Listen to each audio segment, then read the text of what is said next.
Hi guys! Tara samahan niyo akong tikman itong pampalamig sa napakainit na panahon ngayon na hindi lang basta mura, sulit, napakasarap pa. Kaya pala nakaka 300 cups sila at sa isang araw lang yan. Ito ang Micolat and Thick Milo ni Parbong na located lang dito sa may Wagas Street, Tondo, Manila. Ito yung price list nila at for as low as 20 pesos pwede mo nang matry ito. At ito na nga yung pinaka-base nila na Micolat kung tawagin nila, meaning Milo and chocolate. Then ito naman yung ginagamit nila sa Thick Milo na may 3 sizes kayo na pwedeng pagpilian. Then mga toppings na ginagamit nila chocolate chip, mini marshmallows, rice crisp, sprinkles, then meron pang cream o. At overload na nga yung pinili ko para sa Thick Milo. At kung makikita nyo, sobrang daming evap milk ang nilalagay nila, hindi talaga tinitipid. Then nilalagay na nila itong Thick Milo na alam nyo ba habang nilalagay nila to, sobrang naglalaway na ako. Grabe kasi yung init ngayon. Kaya sobrang laking ginhawa talaga ng mga ganitong klaseng snacks.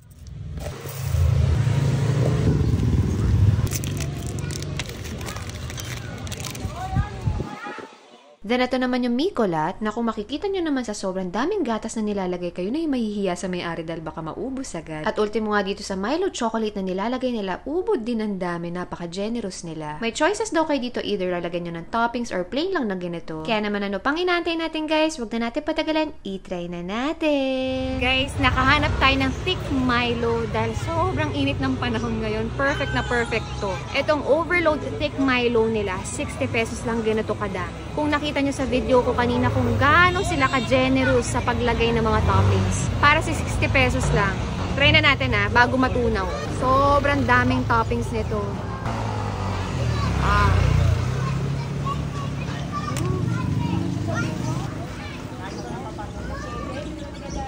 Oh, wow. Sobrang daming texture, grabe. Overloaded sa Milo hindi tinipid. Tapos ang lamig-lamig. Wow. Hi!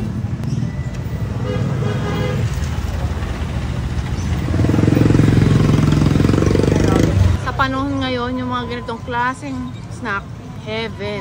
Ano naman gano'n kainit ang panahon ngayon. Sobrang mura pa. Overloaded pa sa Milo. Para sa murang halaga.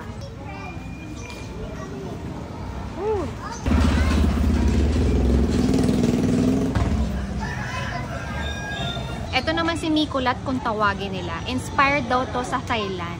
At alam nyo ba, sa isang araw, overall ng tinitinda nila dito, nakaka 200 to 300 cups sila a day. Isang buwan pa lang sila simula nung nag-open sila dito. Sakto-sakto din kasi sa panahon na napakainit. Tingnan nyo naman, pawis na tayo. Pwede kayo mag-add ng toppings, pero yung 16 ounces nito, 55. Tapos yung 22 ounces, 70 pesos. So either plain lang or maglalagay kayo ng additional toppings.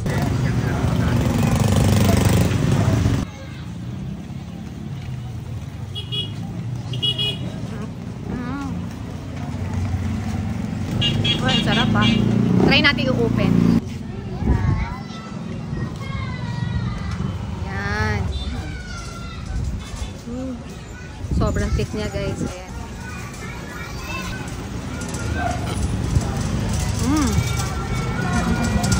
Masarap. Lalaglag ko siya.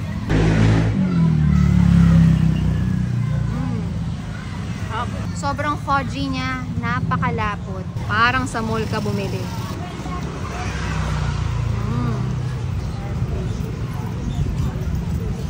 May mga buo-buo ka pang makakain.